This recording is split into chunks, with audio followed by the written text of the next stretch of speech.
శ్రీ మల్లికార్జున స్వామి దేవాలయం గురించి తెలుసుకుందాం.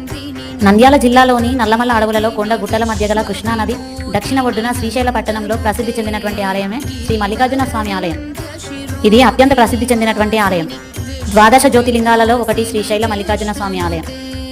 విజయనగర రాజు హరిహరరాయలు నిర్మించినప్పుడు 6 శతాబ్దాల చరిత్ర కలిగి ఉంది. ఈ ఆలయంలో పార్వతీదేవి భృంగి మహర్షిని నిలబడమని శపించిందని పురాణాలు చెబుతున్నాయి. ఎందుకంటే అతడు శివుడిని మాత్రమే పూజిస్తాడు. శివుడు దేవతను ఓదార్చిన తర్వాత అతను మరింత హాయిగా నిలబడడానికి అతనికి 3వ పాదాన్ని ఇచ్చాడు. ఇక్కడ 3 కాళ్లపై నిలబడి ఉన్నటువంటి భృంగి మహర్షి విగ్రహాన్ని, అలాగే నంది విగ్రహాలను, నటరాజ విగ్రహాలు కూడా కనుగొనబడ్డాయి. ఆలయాల గోడలు మరియు స్తంభాలు కూడా అందమైన శిల్పాలతో అలంకరించబడి ఉన్నాయి. పట్టణంలో అత్యంత అందమైన ఆలయాల్లో శ్రీ మల్లికార్జున స్వామి ఆలయం కూడా ఒకటి.